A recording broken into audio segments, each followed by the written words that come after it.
Сегодня у нас вопрос семейной политики, а тема немножко та же. Значит, законодательство является лаицистским, законодательство о семье и браке, и тенденции заложены были страшные в прошлое шизовекторное десятилетие. Значит, вот я держу книжечку в руках «Конституционные основы и реализации соматических прав. Теория и практика». И вот автор этой книги, он, значит, описывает всякие удивительные вещи, которые происходят в западном мире. И он говорит о том, что, у нас вот постепенно, да, надо все, вот это дело осмотреть.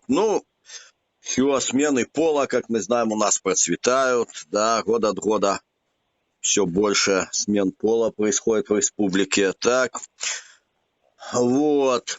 Объективная вакханалия на полной мази. Институт права у нас одобрил закон о здравоохранении, который Минздрав двинул прошлый. Никакие попытки воззвать к здравомыслию не помогли. Там, значит, зафиксирована фактически нейтрализация 162 статьи УК, которая говорит об уголовной ответственности врача за свои действия. И это еще в ГосСМИ позиционировалось как право врача на риск. Вот такое дело. Так хорошо, Игорь Львович, в чем вопрос? Что касается соматических прав, у нас на сегодняшний день соматические права в Конституции не определены в качестве конституционных, подлежащих особой охране и защите. К вашему сожалению, Сергей Михайлович, верно? С чего вы взяли? Это предложение вносилось, когда работала Конституционная комиссия, оно не было поддержано. Учитывая ваши личные взгляды на эти вопросы. А откуда вы знаете про мои личные взгляды? В ваших монографиях о том, что существование жизни в утробе – это маргинальный взгляд для законодательства. И где это такое написано в моих монографиях, Игорь Львович? Может, назовете мне такую монографию хотя бы одну? Она вот пойти в библиотеку Академии наук, да, и поднять ее, да. Так вот сходите сразу, а потом делайте какие-то категоричные выводы. При встрече с вами даже я вам сказал, что оно не так уж маргинально, потому что в Декларации государств Южной Америки, как она называется, там сказано, что должна быть защищена жизнь человека в утробе. И вы назвали еще какой-то международный документ, по вашей эрудиции, которая, конечно, моя несравнима. Вот. Назвали еще документ, где говорится, что жизнь в утробе, она должна быть защищена. По вашему мнению, это мнение маргинальное. Вот. Во-первых, понятие маргинализм применительно к условной правоспособности плода, он сам по себе некорректен, поэтому я, Игорь Львович, обращаю на это внимание ваше, да. Во-вторых, я при нашей встрече вам уже говорил о том, что каждое государство вырабатывает свою политику применительно к правоспособности и начало установления в законодательстве начала жизни, которое подлежит государственной охране, да, начиная как с момента зачатия, беременности и так далее, либо с момента уже непосредственно, когда появляется плод, то есть с момента рождения. Это вопросы, которые связаны с реализацией абсолютного и естественного права человека на жизнь. И эти вопросы лежат в плоскости как медицинской, так и социальной. Еще раз повторяю, это не законодатель определяет, законодатель только формализует, да, отношение общества к началу жизни человека и, соответственно, необходимости ее правовой защиты. Да, а это все определяется социальными нормами, которые приняты в том или ином обществе. У нас они одни, допустим, в той же Словакии, где условная правоспособность признается, и это зафиксировано в законодательстве, они другие. Каждое государство, еще раз говорю, вырабатывает свой национальный подход, индивидуальный национальный подход. Здесь какой-то кальки нету, универсальной. И международное законодательство, Всеобщая декларация прав человека, международные пакты о гражданских и политических правах и так далее, да, которые закрепляют, значит, вот эти вот подходы международные, они как раз предоставляют возможность каждому государству самостоятельно это определить. в национальном законодательстве. Есть границы, которые они устанавливают, но они достаточно гибкие, эти границы. А уже дальше само государство на уровне Конституции, основного закона, отраслевого законодательства и так далее, вот эти вот подходы реализуют. Поэтому я еще раз говорю, маргинализм применительно к такой чувствительной сфере, как соматические права, там, да, значит, и начало либо окончание жизни человека, вопросы эвтаназии и прочее, прочее, он неприменим как термин. И ни в одной моей монографии вы такой термин не найдете, применительно к тем естественным правам человека, которые являются предметом исследования в этой монографии. Вот что я хотел до вас донести. Чудесно. А как насчет смены пола у нас? Должно продолжать и шириться. Как у нас общественные нормы? Вот как член Конституционной комиссии хочу вас проинформировать, что вопросы как раз смены пола в аспекте соматических прав граждан, да, поднимались по инициативным обращениям граждан и были предметом рассмотрения в рамках работы Конституционной комиссии, не были поддержаны. Соответственно, не попали в текст основного закона нашего. В каком плане? Что понять вопросы, что понять, как понять, поднимались, как понять, попали, предполагалось легализовать право граждан наравне с другими конституционными правами, право граждан и закрепить это в Конституции на смену пола. Не было поддержано. Не было поддержано. Но оно у нас по факту поддержано. Нет, у нас оно возможно только по ряду медицинских показаний, в исключительных случаях, но за последние несколько лет не применялось. Там очень сложная процедура принятия решения, комиссионного принятия решения, опять же, с точки зрения аспекта защиты и сохранения жизни человека. Ну, есть там какие-то медицинские такие... За один год выросло число смен пола с 50 до 200 случаев в год. Не знаю такой статистики, да, откуда вот вы ее взяли. самое Это были единичные случаи. То, что информацию представил нам Минздрав, когда работала Конституционная комиссия, это были единичные случаи. И причем за последние несколько лет комиссия не выносила такого положительного решения. Поэтому я не знаю, откуда у вас такая статистика. Ну вот такая статистика. Она некорректна. Я не думаю, что Минздрав нас ввел в заблуждение. Потому что это была официальная позиция на официальном бланке Министерства здравоохранения. Стоит проверить статистику. Вот, значит, по-моему, в прошлом году было 200 операций, в предыдущем до этого 50. А главное, что... Откуда у вас эта статистика? Где вы ее взяли? Ну так вот, люди друг другу передают, надо действительно поинтересоваться. Ну, это сарафанное радио, это одна бабка сказала. Ну как, вы вправе, у вас есть право официально, Игорь Львович, у вас есть право официально обратиться в Министерство здравоохранения в соответствии с законом об обращении граждан и юридических лиц с просьбой предоставить вам информацию о количестве, значит, совершенных операций по смене пола за последние, условно говоря, 5 лет.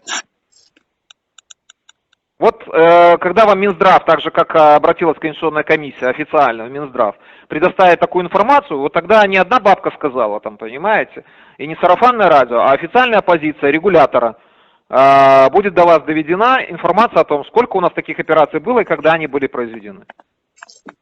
Но те цифры, о которых вы говорите, это что-то нереальное.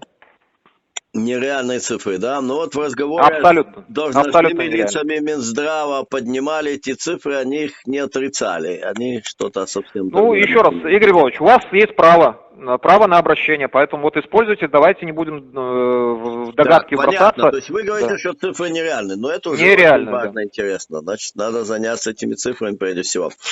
Вот. Кроме того, значит, в Конституции не записано, что брак – это союз мужчины и женщины от рождения. И, соответственно, по факту имеет место, значит, и смена пола, и, соответственно, заключение по факту однополого брака с ультимативным извращенцем, который свой пол, значит, сменил. Вот. А в западных странах вообще даже говорят, не надо вообще, кто кем себя чувствует, тем себя чувствует, так и сажают мужиков, значит, в заключении среди женщин, они их там насилуют, и потом, значит, судьи подробно выясняют, с помощью пениса он насиловал или нет. Она, типа, трансгендер, трансвумен с пенисом.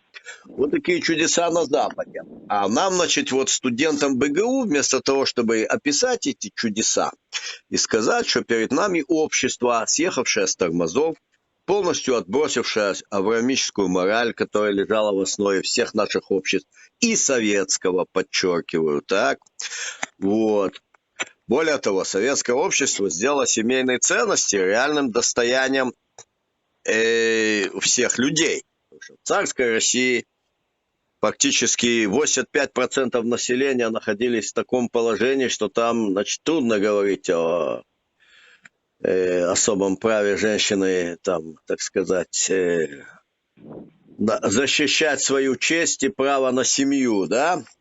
Вот, значит, полностью отброшено в современном западном обществе. Это не цивилизованные страны и международное сообщество, а это мир Содома. А вместо этого им подают вот такой учебничек «Конституционные основы реализации соматических прав», где все это описывается как очень хорошее, все чудесное, замечательное, все возможные... Игорь Львович, если вас это успокоит, я вам хочу сказать, что была подготовлена докторская диссертация на тему соматических прав. Да. И эта докторская диссертация была не поддержана Высшей аттестационной комиссией.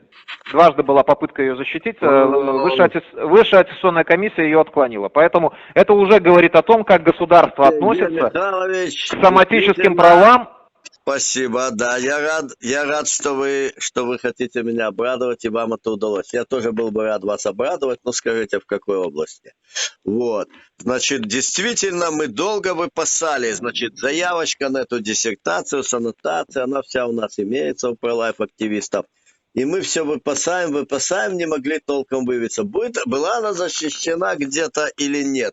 Вот на эту тему, вот этими чудесными авторами.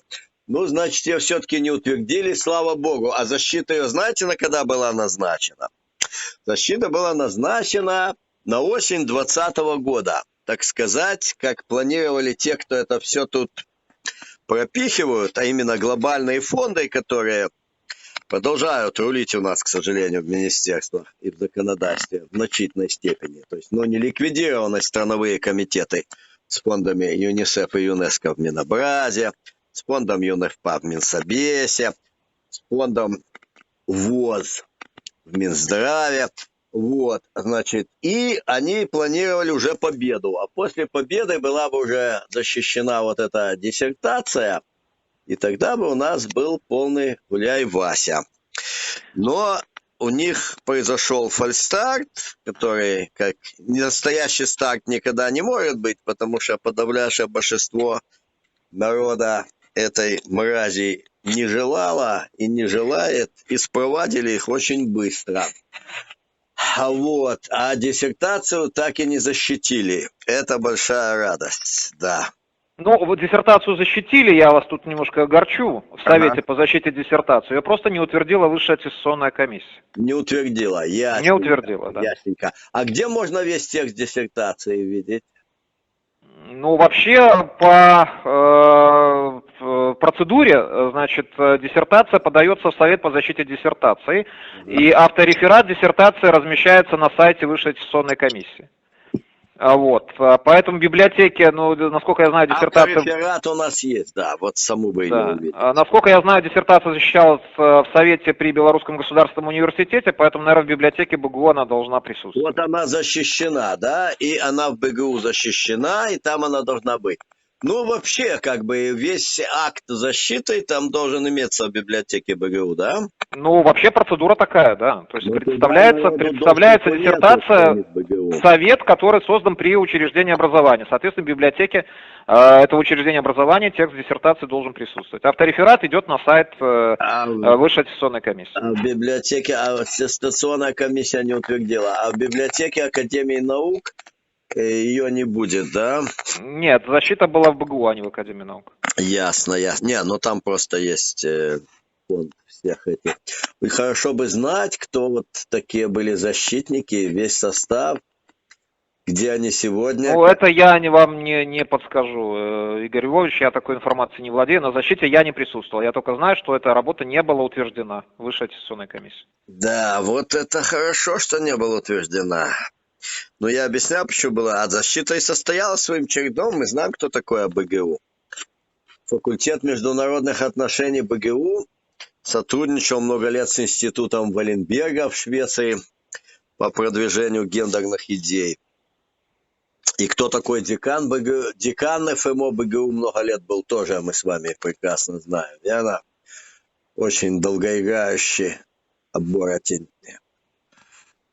Вот такое дело.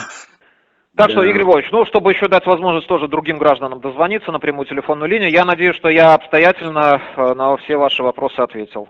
Да. Относительно Ну, так вот, соматических прав. относительно семейной политики, если будет продолжаться установка на то, что в утробе людей нет, и что два извращенца это тоже семья, это все. У нас такой политики нету, поэтому у нас, если вы обратили внимание, значит, прямо норма записана в Конституции, что брак это союз женщины и мужчины, а не двух извращенцев. Да, но от рождения не написали, и как полномочия... Посчитали нецелесообразным это делать, потому что это так, на сегодняшний день это и так предполагается, женщина и мужчина по рождению.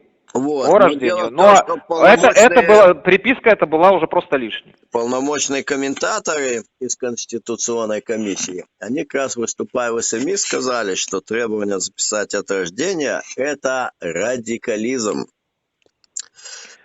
Конституционная комиссия состояла из 36 человек, все решения Конституционной комиссии принимались коллегиально, и по ним шло голосование. Да. Поэтому, ну, И вот раз большинство посчитало, что это излишнее, соответственно, ну...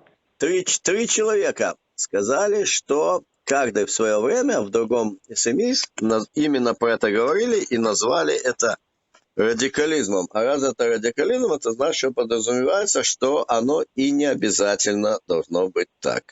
Нет, это обязательно, еще раз говорю, гендерный половой признак там присутствует. Брак – это союз женщины и мужчины. Да, в том числе сменивших пол. Нет. Это не вытекает из толкования. Не вытекает. Ну, то есть тут как бы вот да, тут еще, то есть мы посреди борьбы. Если бы были прописаны соматические права, как это предлагалось сделать в Конституции, тогда я бы с вами мог согласиться. Поскольку там соматические права не фигурируют, соответственно, и эта приписка, она уже абсолютно лишняя. Кто предлагал нам в Конституции соматические права? Ну, это уже разглашение персональных данных, давайте я не буду нарушать законы персональных. Это же организации предлагали общественные. Нет, это были инициативные обращения граждан. Только обращения граждан. Да. Организации уже не было. Нет, организации к нам не обращались по этому вопросу. Организации уже были закрыты. Но это тоже хорошо. Ну, на этой оптимистической ноте... Все, Игорь Львович, доброго вам вечера, спасибо за звонок, спасибо, что уделяете много внимания этой важной теме. Боже, храни Беларусь.